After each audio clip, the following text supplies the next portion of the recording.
এই প্রথম এমন একটা স্টোরি রেকর্ড করতে যাইয়া নিজের অজান্তে চোখ দিয়ে পানি ঝইরা পড়ছে। পাশের এলাকায় ঘুরতে গিয়ে পুরাতন কিছু ঝামেলা নিয়ে কয়েকটা ছেলে আমাকে দুইটা চর মেরে আটকে রেখেছিল। আমি তখন আমার এক ভাইকে সব খুলে বললাম। তখন ভাই আমাকে বলল, তোর তো আর কোনো কাজ নাই, শুধু এখানে ঝামেলা সেখানে ঝামেলা, আমি এখন আসতে পারবো না। আমি নিচু কণ্ঠস্বরে ভাইকে বললাম, ভাই আমি কোনো ঝামেলা করিনি। একটু পর আমি আমার চাচাকে ফোন করলাম, বললাম চাচা এখানে একটু ঝামেলা হয়েছে, আপনি একটু মিটমাট করে আমাকে নিয়ে যান। চাচা ওই পাশ থেকে বলল, আমার এখন কাজ আছে, আমি যাইতে পারবো না। কিছু ভেবে না পেয়ে নিজের আপন মামাকে ফোন দিয়ে বললাম, মামা পাশের এলাকায় একটু আমাকে নিয়ে ঝামেলা হয়েছে, এখানে একটু আসতে পারবেন?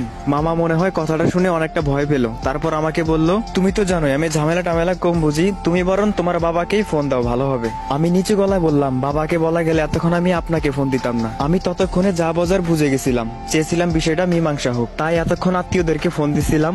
আর দেখলাম তারা কি করলো। আর আমাকে যারা আটকিয়ে রেখেছে ওদের মধ্যে একটা ছেলে হেসে বলল, আজ তোরে এখান থেকে কেউ নিতে আসবে না, তোর আজ কি অবস্থা করবো বুঝে না একবার। আমি তাদের কথা শুনে মুচকি হেসে আমার কিছু পাগলা বন্ধুদের ফোন দিলাম। ওই পাশ থেকে ফোন ধরে বন্ধু হ্যালো বলতেই আমি হালকা গলায় বললাম, পাশের এলাকায় কিছু ছেলে আমাকে আটকিয়ে রেখেছে প্রায় 20 মিনিট ধরে, তুই কোথায়, তোরা কি একটু আসতে পারবি? আমি এই কথাগুলো বলতেই আমার বন্ধু আমার উপর অনেকটা রেগে গেল। আমারে বলল, তুই ঠিক আছিস কিনা বল, আমরা আসতেছি। আমি মুচকি হেসে ফোনটা রেখে দিলাম। তার ঠিক 20 মিনিট পর ওদের এলাকাতে ওদের হসপিটালে পাঠানোর ব্যবস্থা করে দিলাম। এখন ওদের এলাকাতেই আমরা বন্ধুরা হাঁটতেছি। আমার বন্ধু আমার উপর রাগ করে বলতেছে, তোরে নাকি আটকায় রাখছে 20 মিনিট ধরে, আর তুই আমাকে ফোন দিতে এত লেট করলি কেন? আমি হালকা হেসে দিয়ে বললাম, পরে শুনিস।